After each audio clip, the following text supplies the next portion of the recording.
The following is a special presentation of Tony Curry Radio.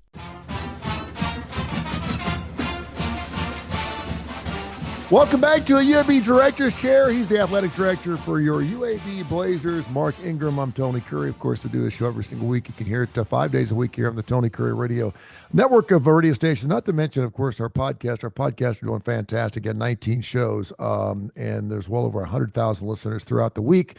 You can listen to these things wherever you want, wherever you get your favorite podcast. Just check out UAB, and of course, UABsports.com, UABsports.com. I'm losing my voice just a little bit. It's like week 3 of college football voice time for me. You've been screaming at the television. Well, you know, it's funny because I just got a new television. I had a big black line in the middle of my television for like the last couple of years.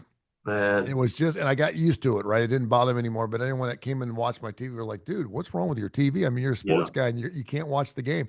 So I went and got the new TV. So I don't know if that has anything to do with it, but I was thinking to myself, I have never had laryngitis, ever. Have you ever had laryngitis? I don't think formally I've had laryngitis. No, I don't think diagnosed I've had it, but maybe. I've lost my voice. Yeah. You have lost your voice? Yeah. Are you a yeller? No. Have you ever been a screamer or yeller?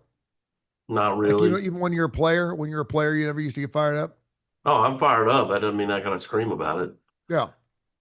What was the best way for you to get your point across to, say, another player or a coach, or during your playing times, or even as an athletic director? How do you get your point across?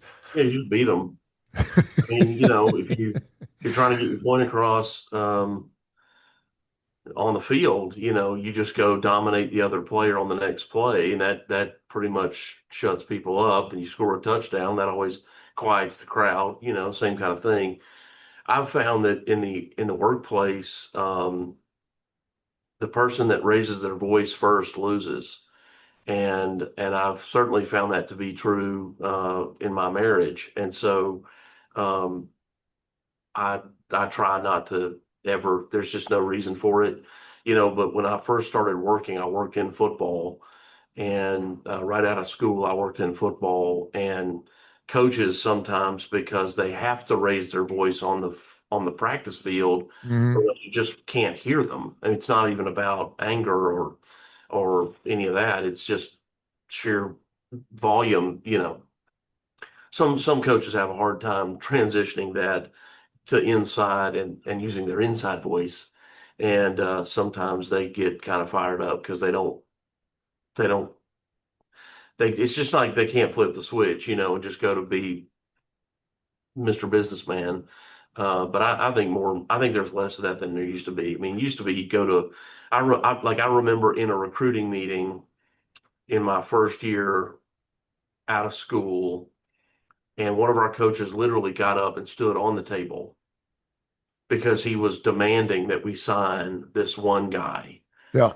We have to sign this guy. He got physically stood on his chair and then got on the table. And it was like, what are you doing? What are you doing? It was ridiculous. And that would tell a young man like me, like, I guess this is how people do things. And it's not. But no. How have it's amazing to me, because whenever I watch coaches at the end of games, I see them screaming in the sidelines. And I've been using my voice for 40 something years. And so I would, when I went to concerts, I always made sure that I wasn't screaming so loud because I had to work the next day. But I do see coaches and they're screaming, and at the end of the games, they don't seem like they have any problems with their voice at all. And is it because coaches don't scream as much as they used to? Is it? I mean, and I was thinking about this as well. It seems like coaches, they have to be hands off. Players can beat the hell out of each other. They can smack each other, and that's what they do during football games.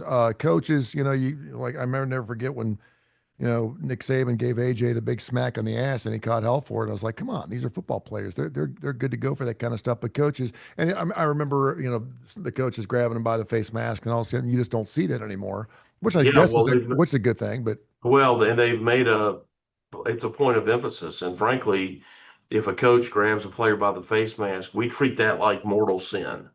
Really? Like you might lose your job over it, kind of thing. And really? It's like, yeah, it's crazy. To me, I think it's crazy.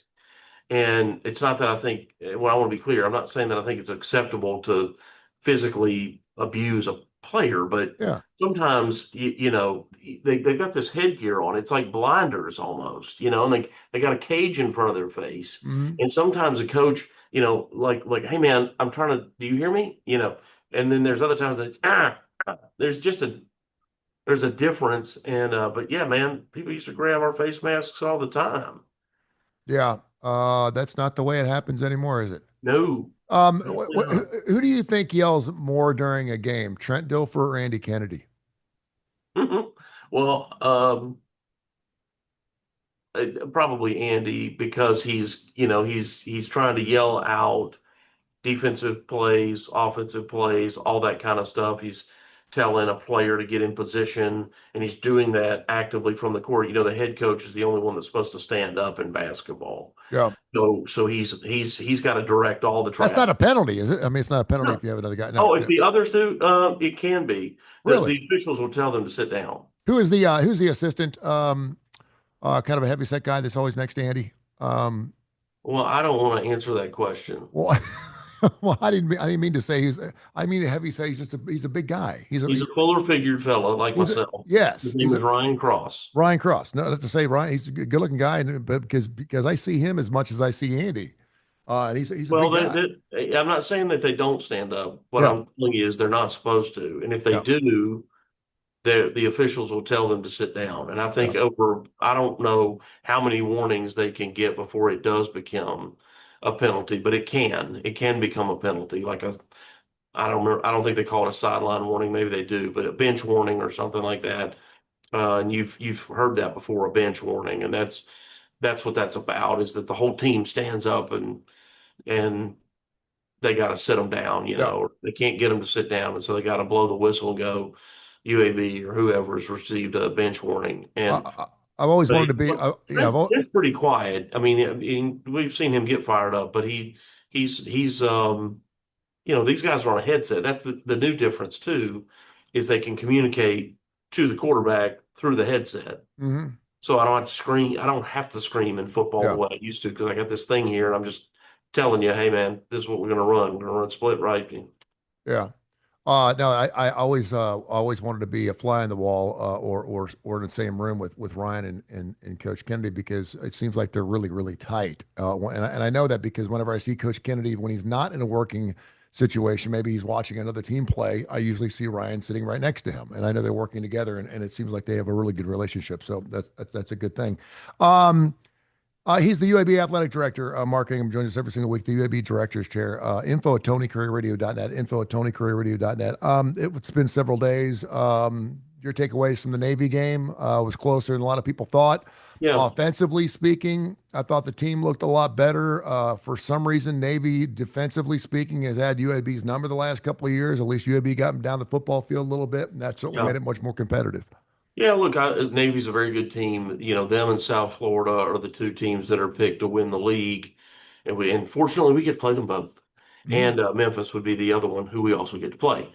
I was I don't want to take too much value in losing, but I was pleased that one, Navy is incredibly hard to stop, and we got, I think, three stops. We forced a field goal in the second quarter, and we forced them to punt, I think, twice. And I'm going from memory now, but I know it was at least once. And candidly, I wasn't sure that we'd be able to stop them. They're just hard to stop. Yeah. They do really well. They eat up the clock. They Does can it drive take you crazy? yard I chunks mean, if they want. the Horvath kid is great. I mean, I've been Yeah, watching the last couple of years, but I mean, they rushed for 460 something yards the game before yours, and it's just like when you know they're going to run the ball, yeah, but you're talking about 7 or 8 different ways to run the football. It's not correct. like we're just handing the ball off here. There's like 6 or 7 different ways, and that's what makes it so difficult to stop. And Correct? their misdirection is incredible. I mean, Yeah, I'm at the game, and I was having a hard time following where's the ball. yeah. And That's I'm watching the game. I'm watching live in person, and I was having a hard time. They're wearing navy shirts with navy pants, and that ball is brown, and it was just hard no. to. The cameraman was off too. Yeah, They I mean, it's disguised it Harlem. really It's well. Harlem Globetrotters, man. It really is But you know sometimes. what? So not to point out obvious plays because it's unfair to these people because there's missed blocks or missed tackles during the game that some of us as fans don't see. So you see things like missed field goals, but we we hold Navy impressively to a field goal. So it's 21-21. We hold them to a field goal. There's 5 minutes and change left on the clock. They kick off to us, and I'm thinking, man, if we could now, that's the break. That might be the break we need. If we could go Hmm. the other way and score a touchdown in a perfect world, if we could score a touchdown and leave no time on the clock, well, that'd be hard to do. But we go in up at the half, up four, and we get the ball coming out. And Yeah. boy, if we could score a touchdown again, now you're Mhm. up 11. Yeah. And now Navy's in a spot they don't want to be. Well, we almost do that. We go to the other end and we did not score a touchdown. We kicked another field goal, which we made, but we did not leave any time on the clock. And I think that there should be a lot of credit given for that because uh, it's hard to manage the clock just right like that. And we Yeah. did. So then we come out the second half, we get the ball first. And I'm like, okay, let's go score. We kick a field goal and miss. Hmm. And I'm like, that was the moment, right? But that's when Navy gets the ball but we force them to punt. They got maybe one first down, but then we forced them to punt. And I think it was their first punt of the year. And so uh, they pin us deep. We get the ball on like the 10 or 12 yard line, but we get a first down. So we're out around the 20-ish, I don't know. And it was the next play or second play after that. We have about an 8 yard pickup, and our receiver he's not holding the ball out here. Yeah. He's actually got two hands on it, but Hmm. not quite tight enough. And give credit where credit is due, man. They made a great play and punched it out. And so now they get the ball on, I don't know, our 25, 27 yard line, something like that. And that's how they scored their first touchdown. Yeah. And they only scored two, I think, in that half. And maybe it was more than that. Maybe it was two and a field goal. But I mean, we played a lot better defensively than most people probably thought we would. Hmm. We've still got to figure out a way to prevent some of these big plays from happening. They had again some terrific misdirection stuff that I think some of our guys got lost on a wheel route or something, and tight end kind of ends up wide open, and it's just again, it's what Navy does so well. Um, we gotta clean that up. But I feel like we're playing better on defense and offensively. We continue to play really well. Um, and Navy's defense is good. Brian Newberry, their head coach, was their defensive coordinator, and their offensive coordinator was the head coach at Mercer, Drew Hmm. Cronick, guy who played at Georgia around the time that he and I are about the same age. And um, so they've got two head coaches, running the offense and the defense, and it shows just like what they specialize in. And so all hats off to Navy, but I thought our guys played really well. The two interceptions late, I think, were a result of it really started to continue to rain, and I think Jalen probably forced a couple of balls that going back to had we made that field goal or had we scored that touchdown instead of that It's field amazing, goal. isn't it? And it's amazing how it plays out, particularly Well, yeah, I against a think team all of that's a going to sudden run the ball a lot. Yeah. yeah, correct. Now we got to start throwing it. And look, we're good at throwing it, but now we got to throw it, which they know we got to throw it. And that changed the way they defend it. And Yeah. Well, so, a bit of a happy pill coming this weekend. You got a team that has not scored a point yet this year. They well, played Nebraska and Wyoming. They've been outscored 7-8-0. I think that's a surprise to a lot of folks. yeah. For some reason, I don't know. I was reading one of these tout services, and they had the Akron Zips to actually get the cover against Nebraska, and I think they were really surprised that obviously they came up with a goose egg, and then here comes UAB. You're favored by what 10 and a half, 11 points. Should be a victory on paper, but that's why we play the game. Well, yeah, that's why you got to play the game. I don't think the Nebraska game is indicative of anything. I just think when you look at some of the scores, and there's a lot, it feels like more this year, people scoring in the 60s and 70s already, a bunch of teams doing that. I don't think that's a fair indicator for what Akron is or isn't. 10-0 to Wyoming. So then the question is, how good is Wyoming? And I don't know the answer to that. Some years Wyoming is, really competitive and Mhm. not. So I don't know enough about what Wyoming has. So I I think what we've got to do is we've got to ignore that the best of our ability, and we got to go play like we did against Navy. Now, look, we go play like we did against Navy, we're going to win that football game. Yeah. So that's what we got to do every game. Because again, I thought we played pretty darn good against Navy. There's that we certainly had things to fix, but we were much improved from week one to week two. And going back to week one, I was just having a conversation with Trent the other day, and he said something. And I just said, "Boy, that guy from Alabama State, I'm not sure we'll play a quarterback as good as him." And he said, "We won't." He said, "The guy at South Florida is incredible." And he goes, "But I'm not sure he's better." And I said, "Yeah, really, you think that?" And he says, "That kid for Alabama State, did you know that he ranks third in the history of Texas high school football? Third Wow. all time in like passing yards or something, Wow. And he's at Alabama State. How or about that? total offensive yards or Yeah. something." Yeah, I don't know how, he ended up at Alabama State. I don't know. I don't even know how big the guy is or how big maybe he was or wasn't at the time. But yeah, third all time Yeah. in the state of Texas, history, Texas high school football for offensive productivity or something. I was like, what? We, He we, said, we, we, we knew that, but Yeah, we got a show called K4 Wins. It's a handicapping show. It's a gambling show if you want to call it that. And so we break down games. We look at things, and I love doing it because it helps me look at almost every single team that plays almost every single weekend. So it's making me knowledgeable of not only the game but the plays and everything else. And someone brought up the point the other day that it seems like there's more parity, without using the word parity, in college football. Now we've only been through 2 weeks, okay? yeah, We had 7 teams last week that were playing FCF squads, seven top 25 teams, and I think half of them didn't even make 40 points. And and yeah, and we see that every year. We see it every yeah, year. You see the Penn State beating Austin P by 30, and you're like, well, they should have been favored, by just because they're favored by 70. And the yeah, chances are they're not even putting their playbook out there. That's why I think you're seeing Georgia, Tennessee this weekend. Georgia's small favorite against Tennessee. I don't think we've seen anything from Georgia yet. They're used to be playing Clemson to kick off the season. They usually had to throw the book out there. They haven't seen. yeah. They haven't thrown anything. And he brought up the point that maybe because of the NIL, more players are getting opportunities to go play for some of these smaller schools and make a bigger impact. Do you see that, or do you have that feeling, or do you see Yeah. that in the future? Well, look, you got South Florida just beat Florida. You've got Army after A huge losing. game against Miami this weekend too. I mean, if they beat Miami, look out. Sure, but look at Army loses to Darlington State, yeah. Tarleton State and then turns around and beats Kansas State. Mhm.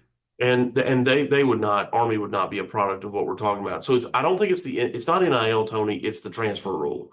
Right now, these guys can transfer every single semester. In theory, based on the rule, you could be at 10 different schools in 5 years Yeah, permissibly and yeah, play immediately with no penalty, no sitting out, none of that. And so that's what it is. I think what you have, because guys don't have to sit out, you don't have people at in the SEC and the Big Ten and so forth that are willing to wait very long. They're willing to wait a year, but they're not willing to wait more than about a year to get meaningful snaps or start. And so then they'll move. And they might move to another, they might move from, let's just say, Tennessee to Mississippi State. yeah, But at some point, these guys want to get on the field. And so you have a mix of the very best players from Division II and FCS that they grew 4 inches, or there's only so many spots, man. There's a lot of kids playing football. There's only so many spots. And they landed at the FCS, kind of like what we're talking about the quarterback at Alabama State. It's just that there's only so many places to go. And then they go and they perform the way that they perform, and the next year they kind of move up. Then the guy from called Mississippi State, Kansas State, whatever, uh, decides I'm going to go to UAB. I got to get on the field, yeah. because the guy who's starting in front of me is my same age or he's only 1 year older, and I'm not going to wait 4 years so I can get Mhm. one. And back in my day, that's what you had to do because nobody wanted to sit out for a full year. It's just I, and people did it, but boy, it was hard to do. Yeah. Tell your boys not to be looking ahead. Okay. You got the Sac game this weekend. It's huge. I know Yeah. you got Tennessee next weekend. I mean, you're playing an SEC squad. I'm sure a lot of kids So want to. here's the tough thing, Tony. Yeah. You think to yourself, let's go back a week. Um, we were embarrassed at home by Navy a year ago, and you're like, gosh, our team should be angry about that and go up to Navy. God, go get them. those guys are all gone. Yeah. Yeah. The dudes that came in, 49 guys, they're like, I don't remember that. I wasn't here. I was somewhere else. And Please talk about that as a player, the revenge thing, because I heard that all week against Lane Kiffin. Lane Kiffin likes to run scores up in the last 4 times they play Kentucky. Kentucky got him last year. I've heard about the Vanderbilt revenge. That lasts maybe for about 5 or 6 minutes, maybe the first 5 or 6 minutes of a game, and they're after the that, same. it's the same thing. For the fan has revenge because the fan was Yeah. here. But the fan fans was on the field, yeah. following. Mm-hmm. The players themselves, and this is nationwide, all levels, are so different. They don't have the same anger. Like I guarantee you that inside the locker room, the Iron Bowl isn't what it was. And I can tell you, when I played at Tennessee, we looked to that Alabama game the same way that Auburn does. Okay. Mm-hmm. That for us, that was this huge event. I'm telling you, they don't have it the same way. When we played Florida and Georgia, we had a bunch of guys that all played against each other and grouped together in high school. We were all angry and not me, but I mean, just the sense was of that. Man, these dudes don't have that same thing anymore. There's some of it, but you just don't have that revenge feeling because you weren't here. Most of us weren't here last year. Whatever that is that happened, it didn't happen to me, and so they don't have that same hate and that same burn. And here's where that matters is it's in your preparation. Mm-hmm. It's Sunday to Friday. Yeah. It's focus from Sunday to Friday. Most people get pretty intense to play the game. They know that this is my opportunity to perform. I want to show up. But what you're trying to do is prepare so well that you can just go play and react and not have to think. You don't want guys out there going, wait, on this play, am I supposed to no doubt. Wait, am I supposed to block the nose guard? I'm supposed to help with the nose guard, or do I go straight to the linebacker? I can't remember. Set up, and you just kind of go out there and block anybody that gets in your way, and then the play doesn't work. That's what if you prepare enough, then you're able to just react. You know what to do instinctively without having to think. And so that's why Sunday to Friday matters. But that revenge factor, that's where you see it, is in my intensity to lock in. Well, get healthy this weekend, then we'll look at Tennessee the following week. UABsports.com. We got a couple of guys we're hoping to get back over the next 2 to 3 weeks. So particularly on the defensive side of the ball will be helpful. Good. UABsports.com. UABsports.com, the athletic director for your Blazers. He is Mark Ingram. Thank you, sir. We'll catch up next week. All right, pal.